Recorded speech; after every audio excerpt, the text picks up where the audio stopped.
like to speak about the basic characteristics of life. And it's worth noting that they're one of the most often repeated sets of teachings. For if one wishes to live wisely, or if one wishes to discover an inner freedom, what is called the sure heart's release in the language of the Buddha, or if one wishes to establish a basis of compassion to move through the world, what is necessary first is to see what is this life that we've been given, what is its nature. And there are all these different spiritual teachings and masters and books and all the things that we can imagine. The basis of the teachings of mindful awareness are not to gain or attain some special state or stage or something that we could imagine, because those all come and go, but rather to learn to live in accord with the way things are. So the instructions in a traditional Buddhist monastery in Asia are first to look or see or know the nature, the characteristic of this human life that we've been given. And the essence of mindful awareness, or vipassana as it's called, is to see things clearly, to come into a direct and a compassionate and a wise relationship with the life that we've been given.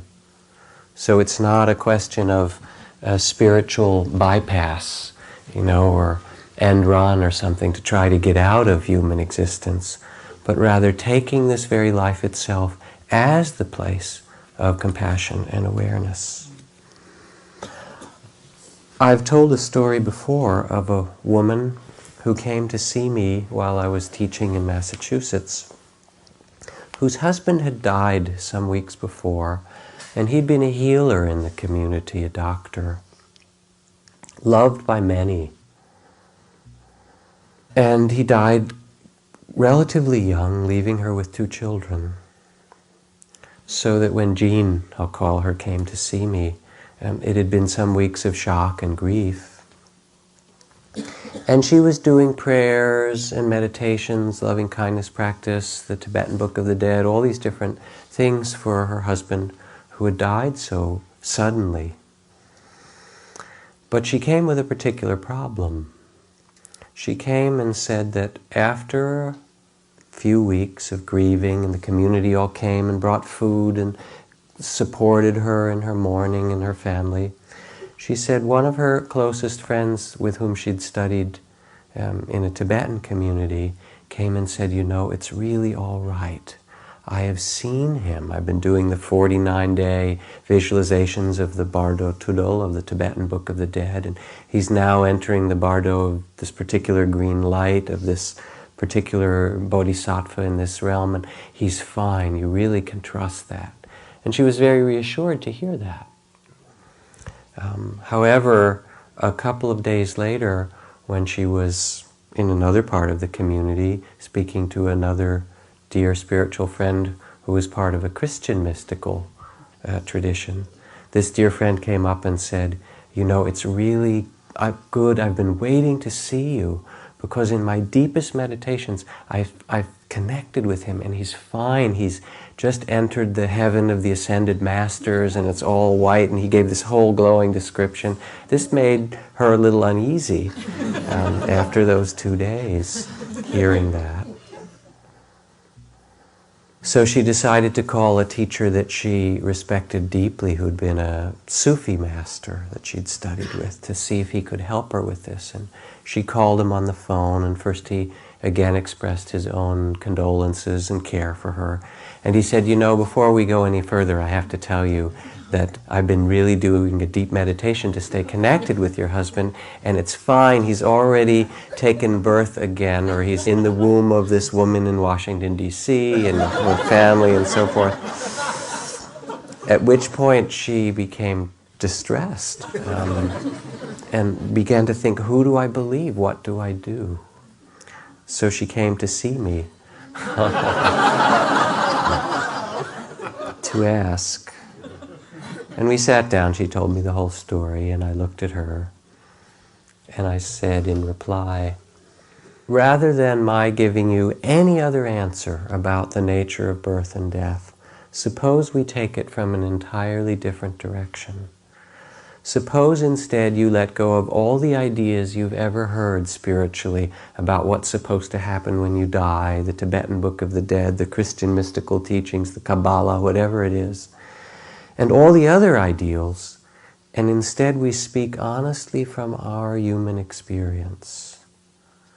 I said, if someone were to ask you, as I will now, what it is that you genuinely know, independent of what everyone else has told you, what do you really know to be true? And she had to sit for a little while quietly. And she looked up and she said, I don't know very much. That was a very wise thing to say. And then she said, but I do know that everything changes. And I looked at her and I said, you know, that may be enough. That piece of heart wisdom that you spoke is truly deep.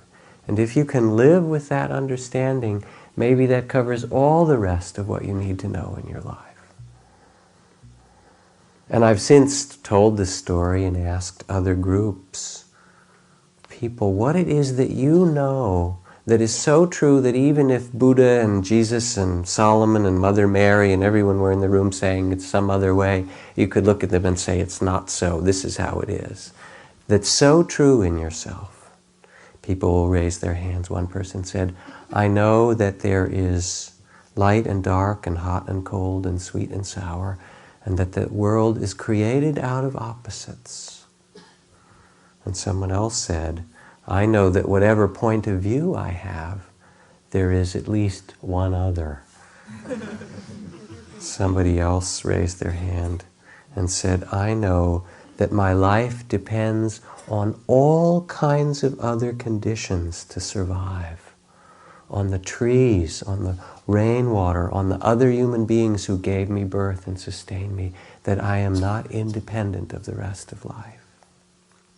So the recommendation from the Buddha, he said, don't believe me either. Believe no one. It is natural and wise to doubt. If you wish to know the truth, you must investigate without being satisfied by hearsay or tradition or what has been written in great texts or what a community of people believe or what the masters speak. Look in yourselves, and when you see these practices lead to greater loving kindness and honesty and compassion and awareness, follow them. And when you see practices that do not lead to greater loving kindness and respect for this life and every other life, for compassion and awareness, then do not follow those. What we're asked to do in spiritual life is something very difficult and yet absolutely essential, which is to see for ourselves. Because the Buddha's enlightenment solved his problem. It didn't do it for you or for me. We have to see what it means in ourselves. And in some way, I guess, when one speaks about cults, the quality that in the end creates the great betrayal, which is always the betrayal of oneself, is to believe something rather than to know it directly. Betrayal is not living from what we know. So what do we see if we examine the experience of life directly? The kind of openness and innocence, as in sitting in meditation, as a courteous audience would do. So we rest as the Buddha and observe and feel and sense the nature of sights and sounds and thoughts and feelings and smells and tastes. What is true? Here's something for you to consider and test for yourself in your own experience. All experiences, says the Buddha, if you look for yourself, you will find to be transient. All experiences are subject to suffering, and all things are without a fixed or separate self or identity.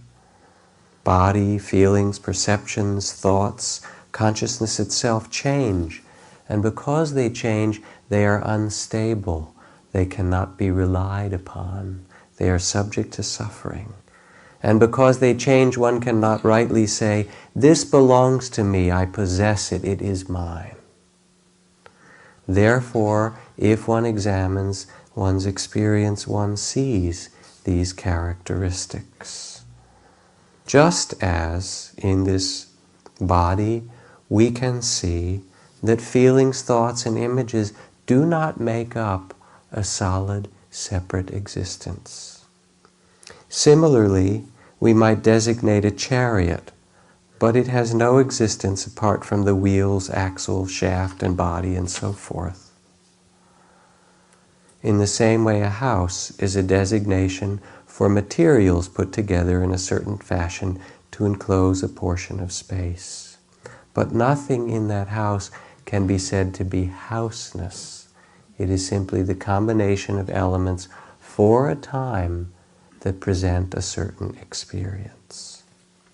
Look for yourself to see the nature of life.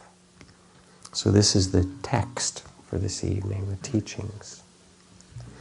What are these three qualities to examine or discover, and that can lead to a wise or a compassionate way of living? The first, again, is the characteristic of impermanence. Wherever we look, whatever we feel, is always in change. As Zen Master Suzuki Roshi said, all of Buddha's teachings can be said in three simple words: not always so. That's it. If you could really live from those words, all the spiritual truths follow from that. And it doesn't take a lot of study, really.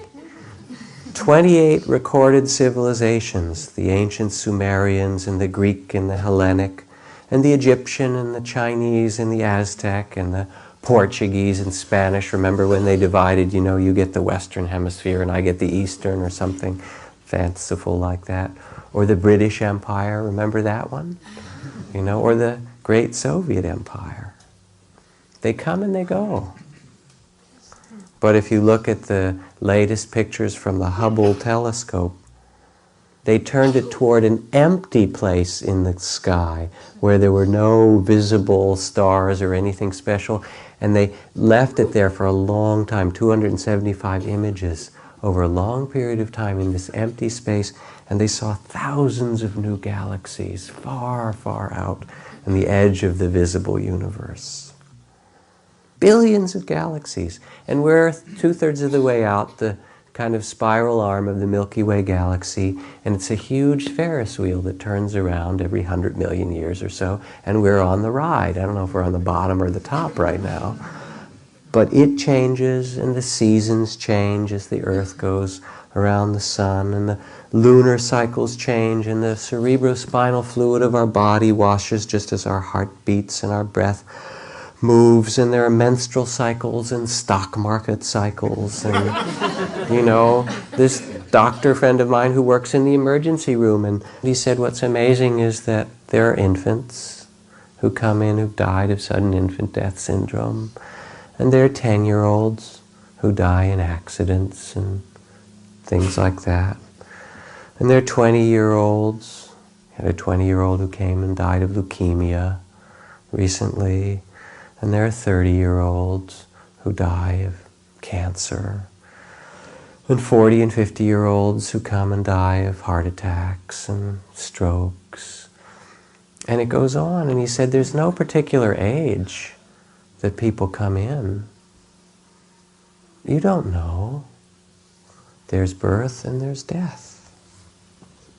And then we hope to find security in this through our bank accounts or our home or our identity. Americans spend $80 billion a year on security devices, I read. Okay? Imagine that. Good luck. Security, says Helen Keller, is mostly a superstition. It does not exist in nature, nor do children as a whole experience it. Avoiding danger is no safer in the long run than outright exposure. Life is either a daring adventure or nothing. The Buddha spoke of us like children building sand castles on the beach, not knowing they'll be washed away at any moment. So we sit in meditation, and there's this remembering of who we are. We hold the body a bit still and open the heart and the mind. And first of all, it becomes healing just to be present for what is new this day, what has changed in us. And as we quiet, there's a sense of inner waterfall, the inner dialogue, you know that, or monologue, or subconscious gossip, or whatever it is. The sounds that come and go, the 1,000 thoughts and images in an hour. The ticker tape of thoughts, you know, like the screen that has all the stock market information going through while you watch it on the bottom. And the moods that come and go like clouds. We're happy or filled with doubt or frightened or joyful or excited or creative or jealous. And the sensations, the sense of the solid body as we feel it becomes a river of sensations. Fears and joys and depression all reflect in our body, and it dances. And our beliefs come. This is good, that shouldn't happen, I want that way.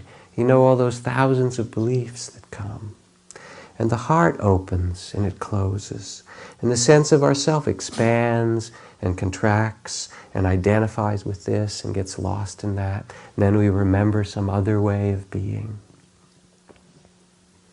It's like Albert Einstein, who said, when you sit on a couch with a pretty girl for 2 hours, it can feel like 2 minutes. And when you sit on a hot stove for 2 minutes, it can feel like 2 hours. He said, that's relativity, right? When you sit, everything changes. This perspective you have for a few minutes, all of a sudden it washes away. And something else comes and we see it from a different direction. So sometimes we get the wrong idea in meditation and think it's some state. Oh, now I'm aware, now I'm open, now my heart is soft, now my mind is clear. This must be it. My breath is so even, I just feel the breath in the body. And it's as if we get to that place and we say, okay, I'm going to stay there. I've got it, you know. But what that would be, of course, is like death, right? There you are. How long can you hold it? The idea is not the holding of the breath or of a state, but the letting go of the last moment to receive this one. This is not passive, but responsive. It's an invitation to the wise heart to let go in the face of pleasure and pain, joy and sorrow, and to live wisely, not fighting the flow of seasons or the flow of the Tao. To respect our children as they grow and let them go in a timely way. To respect our bodies as they age. To respect our work, our creativity, our changing world, and to live in it by learning to live with the change of impermanence and let go. There's anicca, which means impermanence. The second is called dukkha, which is translated as that which is subject to suffering, or unsatisfactory, insecure, or hard to bear. Because everything is in change. Everything is changing. It is subject to ending. Even the greatest pleasures and the most beautiful things are subject to loss or change. And in the midst of them, we're in the midst of this wonderful, ecstatic, beautiful, pleasurable thing. And what's that little thing that taps us on the shoulder and says, how much longer do I get to have this? And then the fear and the contraction come. because we know it. It all seems solid and real in a way, just as it is this moment. But the reality is changing. It is changing, and it is subject to loss. There's the dukkha of change, there's the dukkha of pain, and the dukkha that's interwoven into existence. And to find freedom and compassion, we must see if this is so. From Eddie Hilsum, who died in the concentration camp, she says, you must be able to bear your sorrow, even if it seems to crush you. You'll be able to stand up again, for human beings are so strong, and your sorrow must become an integral part of yourself. You must not run away from it.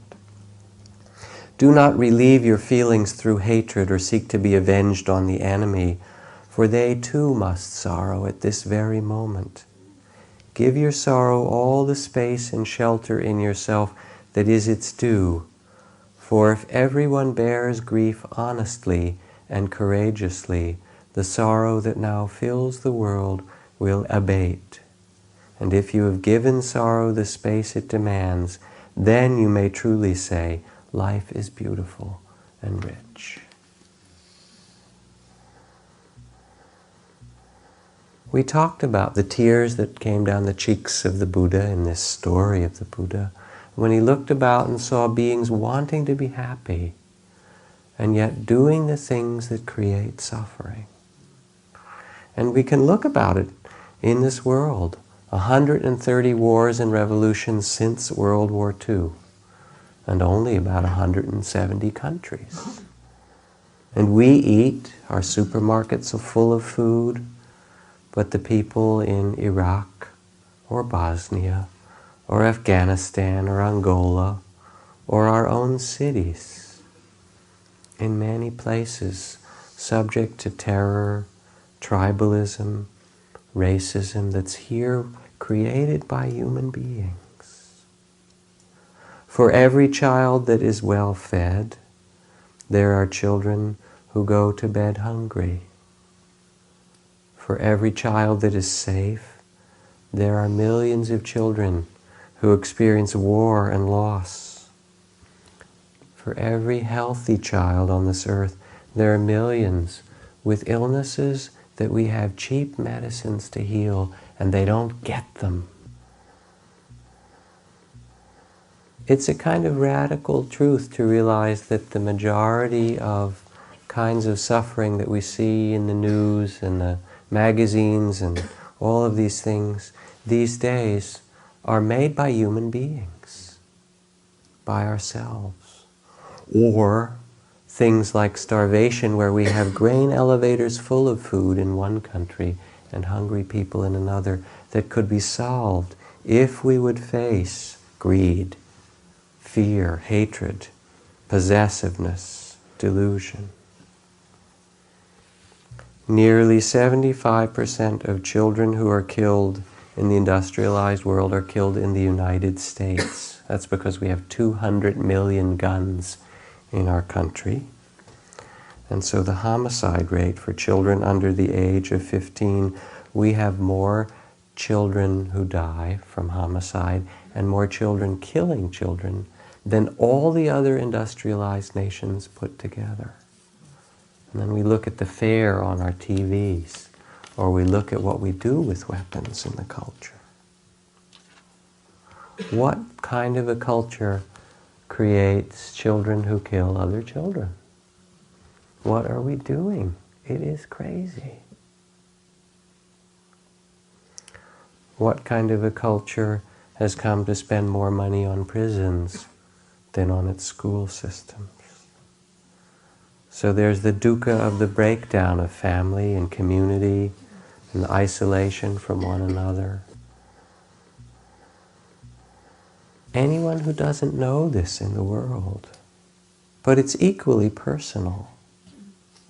Sometimes we think, well, if I do my spiritual practice, at least personally, if I do it right, things will be okay. There won't be aging, loss, pain, sickness, fear. Doesn't work that way, does it? Because I could not stop for death, he kindly stopped for me. That's Emily Dickinson. Alan Watts said that we are like a man who is winding his watch on the way to the gallows. So little do we pay attention to the fact of change in our life. So it's also personal. It's not just starvation and warfare if you're born on this earth, but it's aging and sickness and death. And how many of us have suffered from loneliness or self-hatred? The struggles at work, the divorces we go through, the grief we carry, the loss, the betrayals, depression, and the broken hearts. In our own body, this body of pleasure and this body of pain that we share together. We can get a call from the doctor in a moment. Oh, your tests. I looked, and they're not so good. You think spiritual practice makes you exempt? Like Lama Yeshe, this remarkable, joyful, wonderful Tibetan master, who was in the ICU for grave heart problems on and off for his last years. And he said he couldn't believe how difficult it had been for him. Never had I known such sufferings, he said. Unending injections, being wakened day and night, medications that made his mind difficult to keep clear. Extremely hard. He said, at the end of 41 days, the condition of my body was such that I'd become the lord of a cemetery. My mind was like that of an anti-god, and my speech like the barkings of an old mad dog. It took me a long time, he wrote in this secret letter to one of the other lamas, to even find this presence of mind again. That's how difficult it was. So here we sit, quietly training ourselves, and hunger comes, and body pains, and longing, and love, and unfinished business, and grief, and desire, and creativity. And all of these things, our boredom and loneliness come. Great. Be bored. Be lonely. Let yourself sit and bear witness to this which is our life, and find the place of freedom in the midst. What mercy and compassion could we show the world if we cannot first find it for this life we have been given to ourselves? From the Merchant of Venice, Portia, she says, the quality of mercy is not strained, it droppeth as the gentle rain from the heaven. Upon the place beneath it is twice blessed. It blesseth him that gives, and blesseth him that takes. And maybe a big piece of what we do in the meditation is to make of our bodies a temple, a place of compassion or mercy. That's this simple, that we can face this life with its joys and its sorrows with some kindness. This human body, says Tsongkhapa, at peace with itself, is more precious than the rarest gem. Cherish your body. It is yours like this just one time only. The human form is one with difficulty, easy to lose. All worldly things are brief, like a lightning flash in the sky. This life, you must know, was the tiny splash of a raindrop, a thing of beauty that passes away. Treasure the time you have been given, for this is all that matters. Anicca, dukkha, to see it. And anatta is the third word in Sanskrit or Pali, which means no separate self, no independent, unchanging being. This is me or mine. That's the small sense of self, the body of fear that is an illusion. We are a process. Not only can we not step in the same river twice, we also don't meet the same lover or child or husband or colleague twice. Every time we meet them, they, like the river, has changed. And this is what is liberating. Wisdom sees I am nothing, and love sees I am everything. Between these two my life flows. Look at it. Thoughts think themselves, the breath breathes itself. Do you think you possess your body? Try telling it not to grow old. See if it listens. Right? Don't lose any more hair.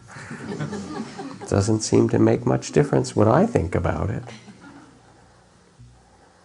Like a bubble in a stream, a flash of lightning in a summer cloud, an echo, a rainbow, a dream. Things appear, they do a dance of their life, and they pass. Our own body and mind the same.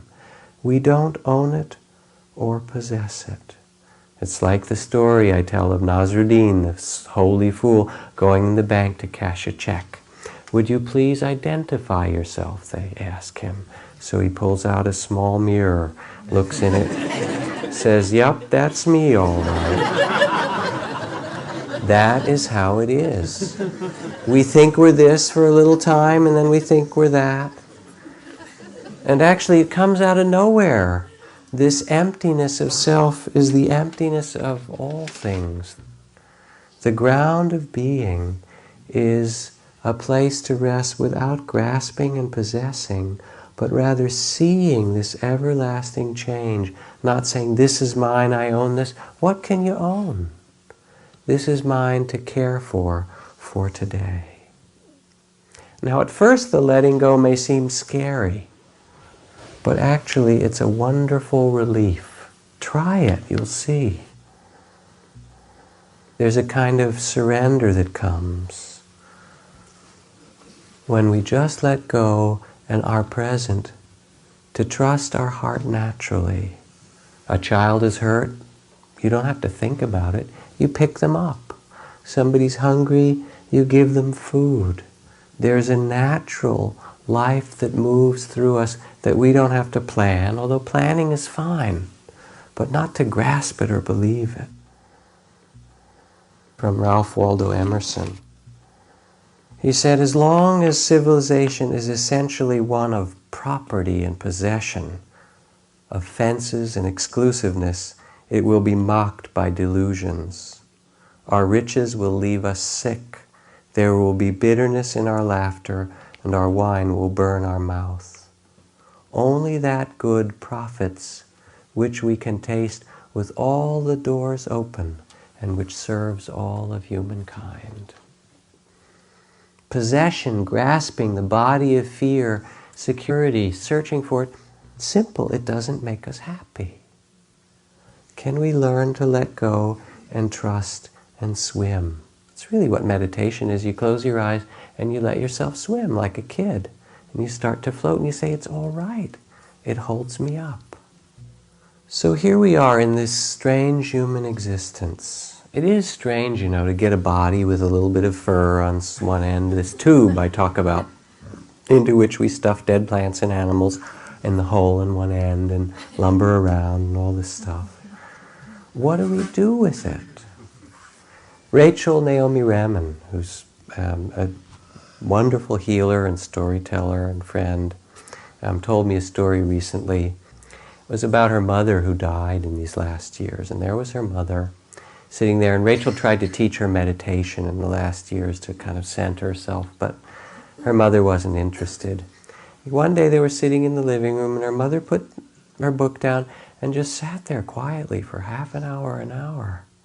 Finally she opened her eyes, and Rachel said to her, what were you doing? Were you kind of meditating, like on her own? And her mother said, chickens. Chickens? Said Rachel, what do you mean? Her mother said, I was counting the chickens. This is right near death, right at the end of her life. What do you mean you were counting the chickens? She said, well, you know, in my life, I've eaten probably 1 or 2 chickens a week for my whole life. She said, and I was sitting here, because it's getting close to dinner time, and I was thinking about those chickens. And so I was thinking about each one, and then I started to gather them together and to look at them all. There were a lot of them, 8,000 chickens or whatever it was.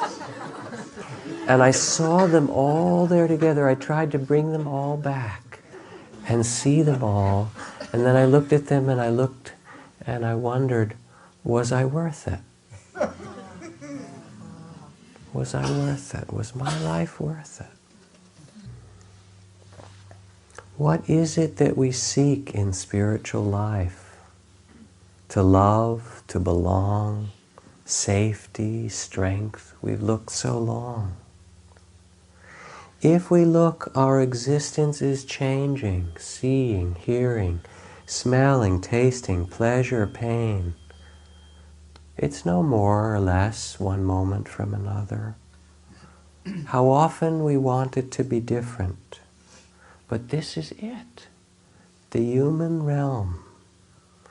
Our heart's fulfillment can be here too, our liberation, which is not to perfect the world, but to perfect our love. And so this is the Buddha's invitation, to take a seat in the midst of the world and open our eyes and body and mind and bear witness to the sorrows and the beauty of this life and live it wisely. The genuine heart of sadness, says Trungpa Rinpoche, comes from feeling that your heart is full. You would spill your blood, give your heart to others. For the spiritual warrior, this experience of the sad and tender heart gives birth to fearlessness. Fearlessness is the product of tenderness. It comes from letting the world tickle your raw and beautiful heart. You are willing to open up without resistance and face the world. You are finally willing to share your heart with others.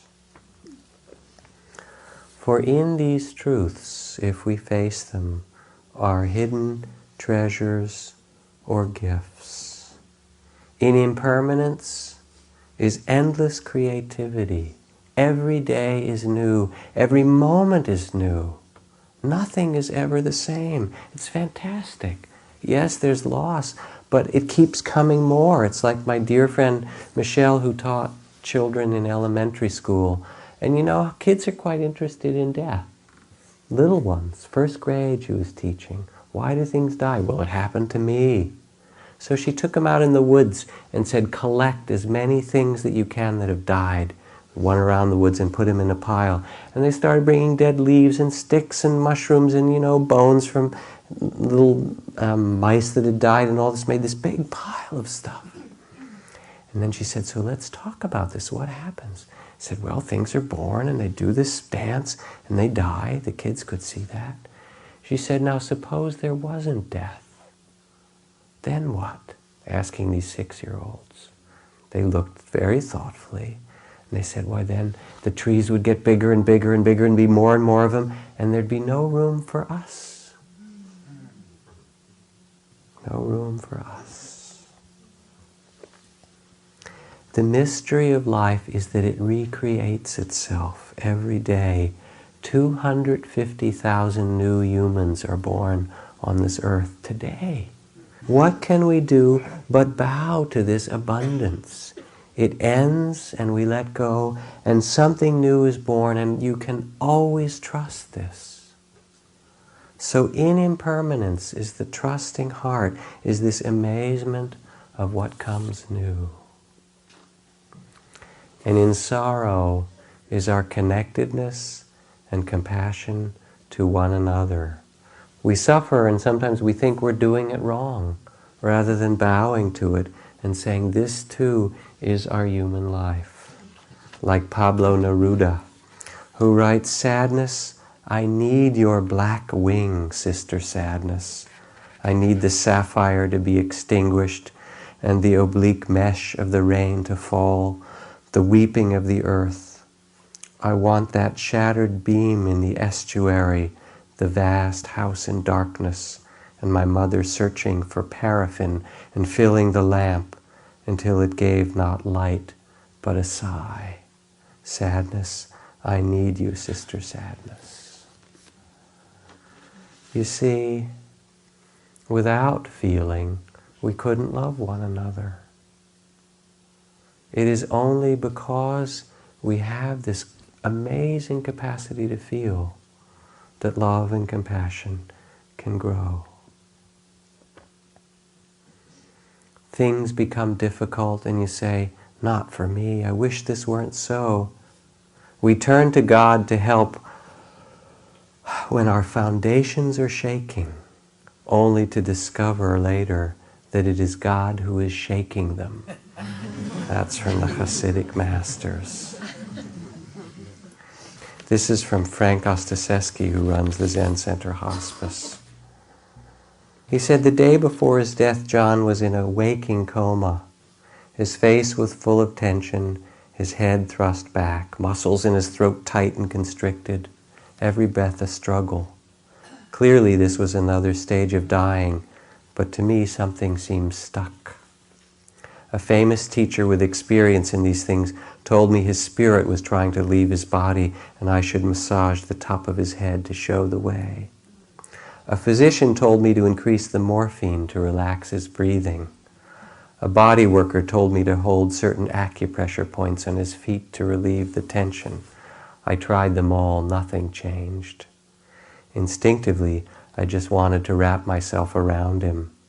I climbed into bed, cradled John in the curve of my arms. I remember rocking him back and forth.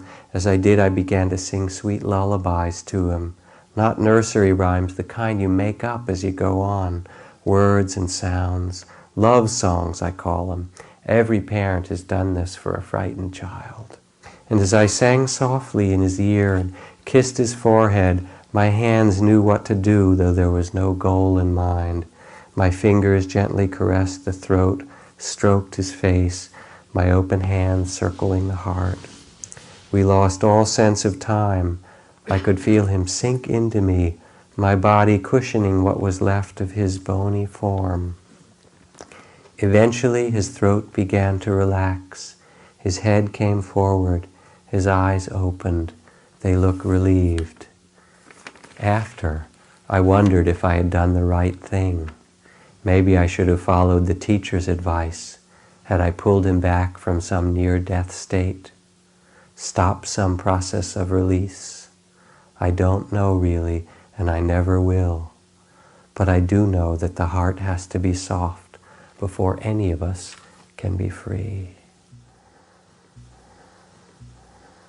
If we face the way things are with the courage of our heart, with our awareness and our compassion, then it is possible to be free. And only then, only now. And that maybe is in the gift of selflessness as well. The truth of interdependence. That what we seek is who we are. The whole moon and sky are reflected in a drop of dew in the grass. Everyone you look at is your brother, your sister, your son, your daughter. They are your trees and your clouds. Since at the beginning and the end of our lives, says the Dalai Lama, we are completely dependent on the kindness of others, how can it be that in the middle we would neglect kindness toward those others? It is our cycle when we don't hold on to love one another and be loved. And each meal gives us an opportunity to love the spices of the earth and the rainforests and the fruits that come forth. And each child, our own or our neighbor's, lets us learn to love every child. So to know what's true doesn't mean that we can't respond to the world, but that we can rest in this mystery and be at peace with change and gain and loss, with not possessing a single thing, with sorrow and beauty, and rest in that awareness of the mystery.